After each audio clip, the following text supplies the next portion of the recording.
नमस्कार साथियों।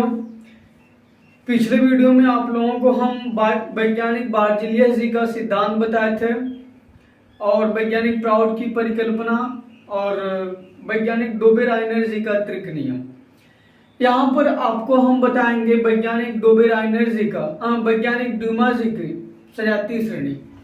वैज्ञानिक ड्यूमा जी ने क्या किया, जब उसमें तत्वों को रखा जा रहा था तो तत्वों को एकत्रित करने के लिए उनके गुणों को, उनके जो अवस्थाएं थी उनको व्यवस्थित करने के लिए तमाम वैज्ञानिकों ने होड़ मचा रखी थी।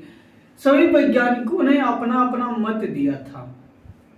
उसी में वैज्ञानिक ड्यूमा जी भी आए। वैज्ञानिक ड्यूमा जी ने तत्वों को सजातीय श्रेणी में रखा।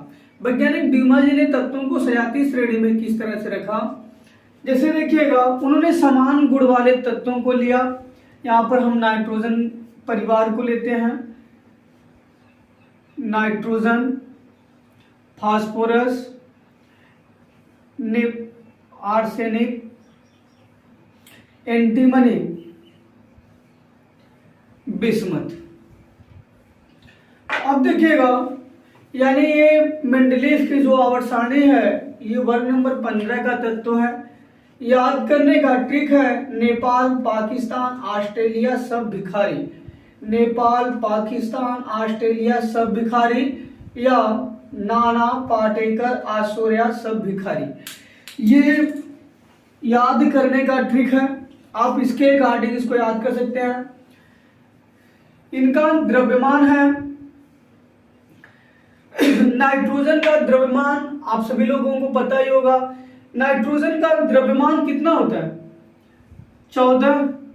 इनका 31 होगा, इनका 75 होगा, इनका 121 होगा और इनका 208 होगा। ठीक है। अब देखिएगा, नाइट्रोजन का द्रव्यमान 14, फास्फोरस का 31, आर्सेनिक का 75, एंटीमनी का 121 और बिस्मथ का 208। और वैज्ञानिक जो ड्यूमा जी थे, वैज्ञानिक ड्यूमा जी की जो सजातीय श्रेणी थी, वैज्ञानिक ड्यूमा जी की जो सजातीय श्रेणी थी वो इस प्रकार से थी: ए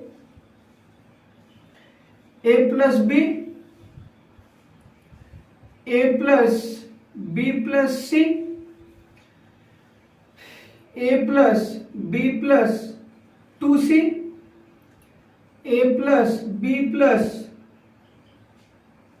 4c, इसी तरह से ए प्लस बी प्लस 6c, फिर इसी तरह से ए प्लस बी प्लस 8c। इसी तरीके से ड्यूमा जी की सजातीय श्रेणी को रखा गया। अब देख लीजिएगा, जैसे यहाँ ए है, यहाँ पर इन्होंने ए की वैल्यू को, यहां पर इन्होंने ए की वैल्यू को 14 माना है और बी की वैल्यू को 17 माना है, बी की वैल्यू को 17 माना है और सी की वैल्यू को 44 माना है। अब ड्यूमा जी के सजातीय श्रेणी के अनुसार, ड्यूमा जी की जो सजातीय श्रेणी है, सजातीय श्रेणी के अनुसार ए की वैल्यू 14, यहां पर हो गया 14। अब बी, फास्फोरस की यानी ए 14, बी 17 हो गया। फिर ए 14, बी 17, सी 44, सी की वैल्यू 44 रखे हैं। फिर इसी तरह से ए का 14 प्लस फिर सी 17, फिर बी 17, फिर डी 2c है, यानी 2 गुणे 44। फिर इसी तरह से उन्होंने बिस्मथ का रखा, ए का 14, बी का 17, सी यानी 4 गुणे 44। इतना तो समझ में आ गया होगा आप लोगों को। फिर इसके बाद जो वैज्ञानिक ड्यूमा जी थे, वे सजातीय श्रेणी के अनुसार तत्वों के द्रव्यमान को ज्ञात किया। तत्वों के द्रव्यमान को सजातीय श्रेणी के अनुसार वैज्ञानिक ड्यूमासे ने ज्ञात किया। और किस तरीके से ज्ञात किया, आप देखिए, यानी ए की वैल्यू इधर 14, यानी नाइट्रोजन का द्रव्यमान हो जाएगा 14। अब 17 और 14, 7 4 11 1 1 1 2 1 3 31, ठीक है। अब देखिएगा 14 प्लस 17 प्लस 44, 7 4 11 4 15 के 5 हासिल 1, 4 1 5 5 1 6 6 1 हासिल 7, 75, यानी इनका 75 हो गया। अब एंटीमनी का है, बिस्मथ का है, एंटीमनी एसबी का है। अब देखिएगा 2 का गुणा 44 में करोगे 88 आएगा। 88 में 7 जोड़ेंगे, 7 14 15 5 7 7, हाँ सही, देखो 44 गुणे 2 करेंगे 88 आएगा। अब 88 में 7 88, 88 यहां पर आएगा। अब 8 में 7 जोड़ो 15 और 15 4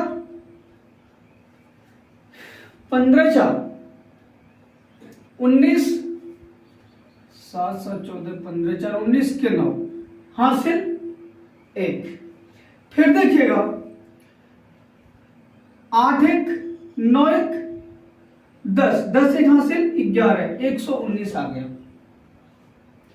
फिर देखिएगा उसी तरह से 44 का गुणा 4 में करेंगे, कितना आएगा, 44 गुणा 4 में करेंगे, 4 चुक्का 16 के 6 हासिल 1, और 4 चुक्का 16 और 16 1 17, अरे यही ना आएगा 44 गुणे 4, 4 चुक्का 16 6 और 4 चुक्का 16 1 17, 176, 176 यहां पर आ गया 100। अब 76, 6 में 7 जोड़ो, 6 से 12 1 13, 13 4 17 के 7 हासिल 1। फिर यहां पर 7 7 1 8 1 9 9 1 हासिल 10 के 0 हासिल 1। फिर यहां बच क्या रहा 1 1 में 2 जोड़ दो, 207 आया। तो वैज्ञानिक ड्यूमासे जो थे वे तत्वों को सजातीय श्रेणी में रखे, सजातीय श्रेणी में रखे, लेकिन ड्यूमासे का भी जो ये सिद्धांत रहा, ये सिद्धांत भी ज्यादा समय तक नहीं चल पाया। ड्यूमासे का जो ये सजातीय श्रेणी था ये भी बहुत ज्यादा दिन तक नहीं चल पाया, ठीक है। और इसके बाद वैज्ञानिक न्यूलैंड जी आए, उन्होंने तत्वों को सारे गामा पद सा पर रखा था। फिर तमाम वैज्ञानिकों ने इन पर गहन अध्ययन किए थे। धन्यवाद। उम्मीद करते हैं कि आपको ड्यूमा की सजातीय श्रेणी समझ में आई होगी।